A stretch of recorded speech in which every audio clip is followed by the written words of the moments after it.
Hey, what's going on? Welcome to my channel. My name is Woodson Long.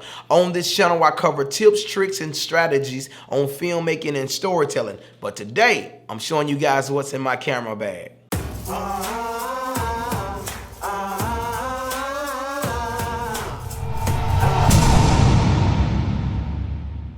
Hey, what's going on? Sometimes in filmmaking, you can be all over the place. So to be organized with your gear can make your life a lot easier. I remember when I first started and I threw all my gear into a backpack and would find myself digging to the bottom of the backpack looking for spare batteries, probably already frustrated, because one thing about a filmmaker, you must be a problem solver. You're gonna run into a lot of problems. You're gonna visualize things that's not gonna work. So instead of throwing in the towel and quitting, you have to kick in your problem solving mentality. But anyways, I found myself more organized when I bought a backpack specifically for my gear. And the one that I purchased is the newer backpack. This thing is very small and compact and sturdy. And on the outside, you have two little mesh pockets. I usually keep my business cards and my receipts on one side, and I usually throw me a bottle of water on the other side. And let's crack this bad boy open to show you the inside. And this thing is very affordable too. It's about 30 bucks. Yeah, so that's very affordable.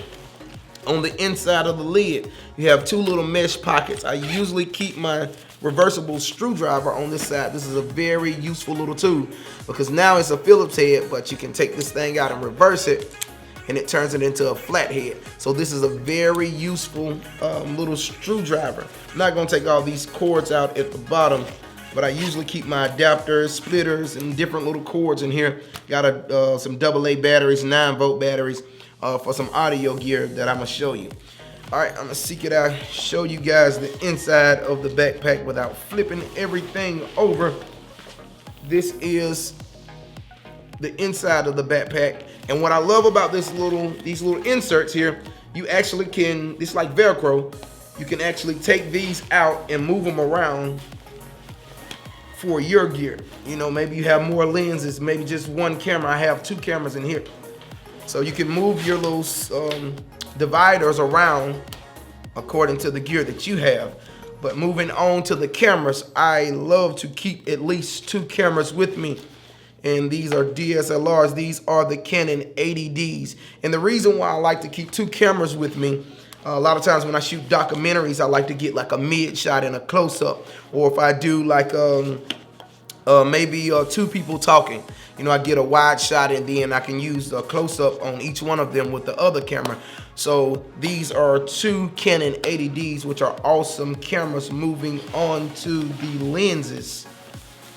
I have three different lenses in here, and we'll start with this one.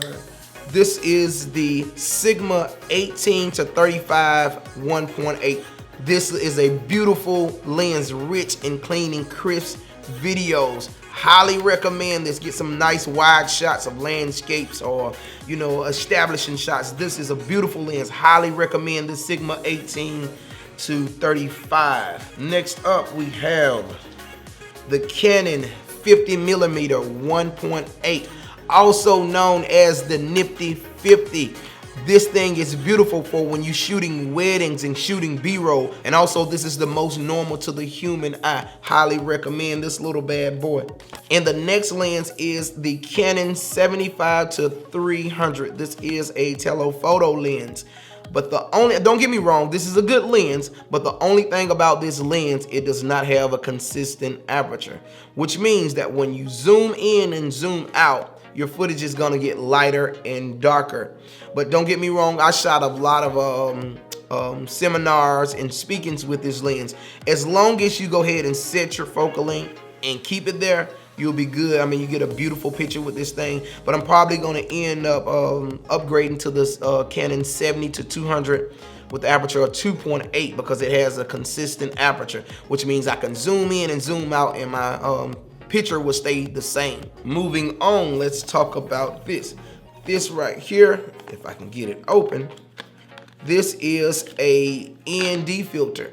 Most of you know that it's like sunglasses to your lens. And what this does, this helps you keep that cinematic look when you're shooting outside. Because a lot of times if you want to keep that cinematic look, you got to have certain settings. And you find yourself, when you use the right settings for right motion blur, that your footage is overexposed. So what you do to keep that blurry background, you put that ND filter on the front of that lens. You have that nice blurry background, and you have the correct settings with motion blur and all that. And I mean, these are cheap. I mean, there's no way that you should not invest in your ND filter. I mean, this one is the K&F Concept Variable ND filter, and it's 20 bucks. So that is a very good investment for your lens, the ND filter. Next is my audio. I have two different sources of audio. First, I have the Rode shotgun mic.